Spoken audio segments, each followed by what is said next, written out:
обеспечение было московское. У нас в маленьком городке, поселке, было несколько магазинов. Продуктовые магазины, промтоварные магазины, овощные магазины, даже веломототовары. Вся Иссык-Кульская область знала про наши предприятия. И все стремились работать на шахте. Это было престижно, высокие заработные платы были.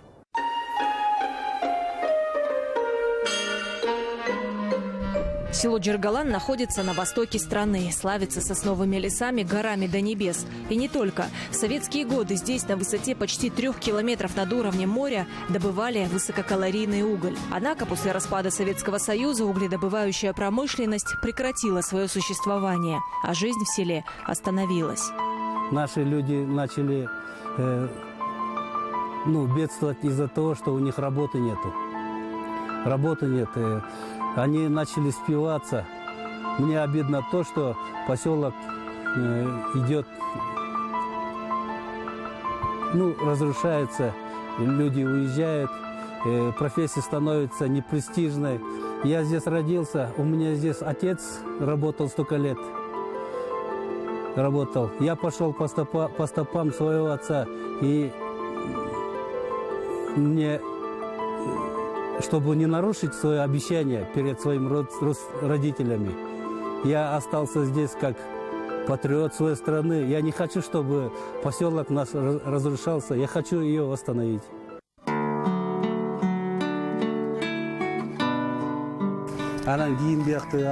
Это здание магазина. Он очень большой был, ассортимент огромный. 2 грузовика ежедневно завозили сюда товары. Всегда был свежий виноград, который еще не поспел в других селах. А нам привозили из Узбекистана. Помню, мои родители, как гостиницы вывозили ранней весной родственникам. Удивляли их. Однажды Бактыбек осознал, что родное село находится на грани исчезновения. И, не дожидаясь помощи от государства, решил самостоятельно спасать ситуацию.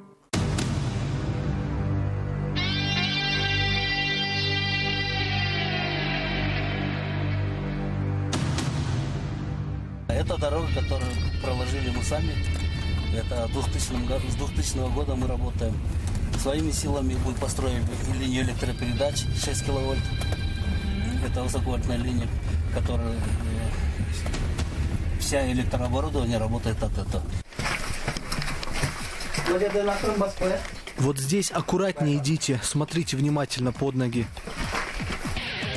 Двигаемся все время по наклонной вниз. Отовсюду капает вода. Идем к забою. Разработкой этой угольной шахты Бактыбек с семьей занимается уже 5-й год. И все вручную. До основных залежей угля еще пара месяцев работы. Позади полкилометра. Малейшие завалы, выбраться уже не получится. От одной этой мысли становится не по себе. Но опытный шахтер вовремя отвлекает от тревожных раздумий. Мох растет, комары летают здесь. Всякое мелкие букашки, вот, вместе с лесом они сюда приходят.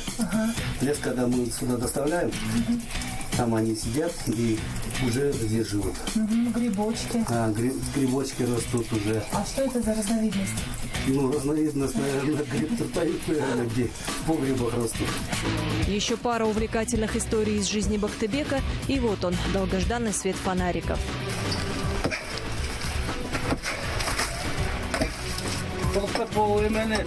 Ребята, вот эти зубы и лапы ставьте хорошо, чтобы крепко и плотно было. Горняки без устали расширяют проходы к залежам кирками и перфоратором. Дробят и вывозят штып, мелкий рыхлый уголь. Почти каждый день ведутся взрывные работы, иначе в самую глубь шахты не продвинуться. В таком режиме шахтеры работают по 12 часов в сутки, прерываясь лишь на обед. При этом они полны энтузиазма и постоянно шутят.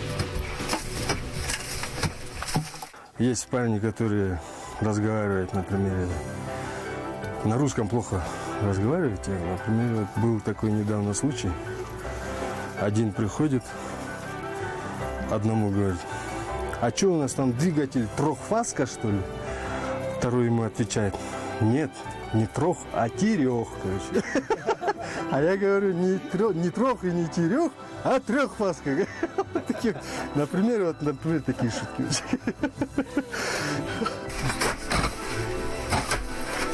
Саламат Кенесаров – племянник Бактыбека. Он получил высшее образование в столичном вузе и прекрасно владеет русским языком. Юношу неоднократно приглашали на работу в крупные перерабатывающие компании. Но Саламат со своей семьей вернулся на землю предков, чтобы продолжить дело отца и деда.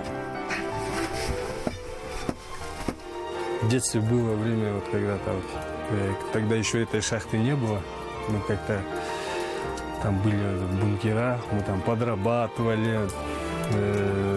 Еще были ребенком, но тем не менее там себе зарабатывали на конфеты, на чай. У нас был здесь клуб. Были и варианты в других местах работать, конечно. Но здесь нравится, в общем. Каждый должен заниматься своим делом. Сам процесс работы нравится. Тяжелую работу горняка выдерживают далеко не все. Лишь единицы остаются. Одни уходят, потому что здоровье больше не позволяет работать в постоянной сырости.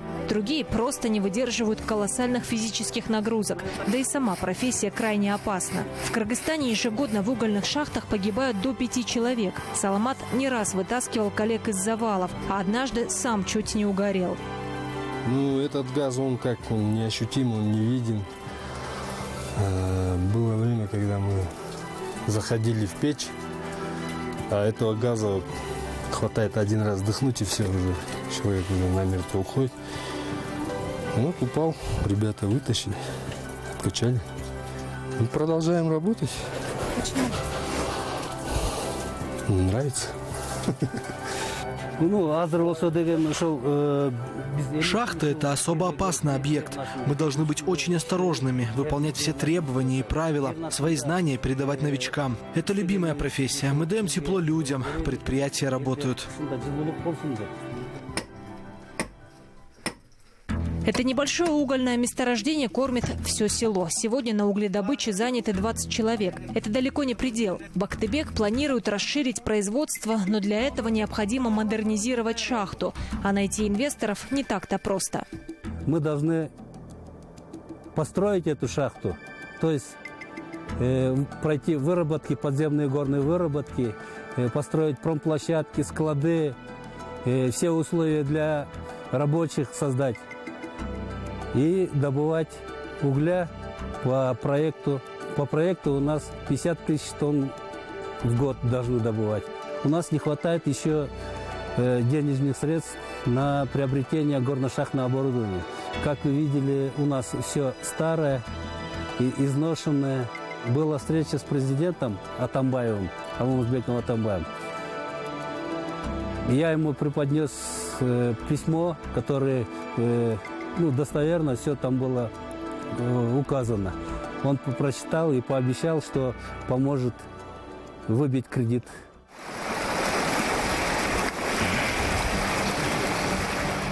А пока шахтеры во время обеденного перерыва умываются прямо в горной речке. Душевые бани только в поселке. Обеды готовят по очереди. 22-летний Эльдос сегодня дежурный по кухне. Он работает на шахте уже год, обеспечивает родителей, купил «Москвич» и несколько бычков на откорм.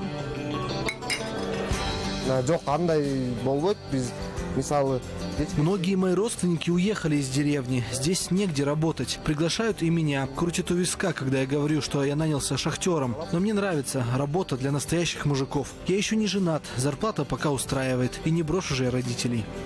Когда-то и Бактыбек вместе с женой не смогли оставить пожилых родителей без присмотра. Хотя отец не раз уговаривал сына сделать карьеру за рубежом.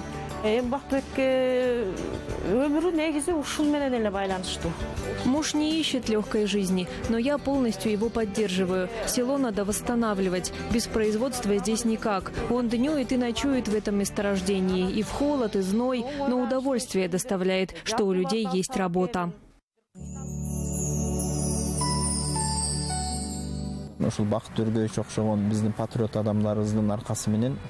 Нам бы побольше таких жителей-патриотов, как Бакыт Байки. Село бы быстрее развивалось. Сейчас стараемся найти инвесторов для угледобычи. Все непросто. Спонсоры хотят быстрых доходов. А здесь это никак. Требует большой залог, а нам нечего поставить. Но мы верим, что если активно работать, все получится. Поддерживает Бактыбека и его младший сын Кайрат.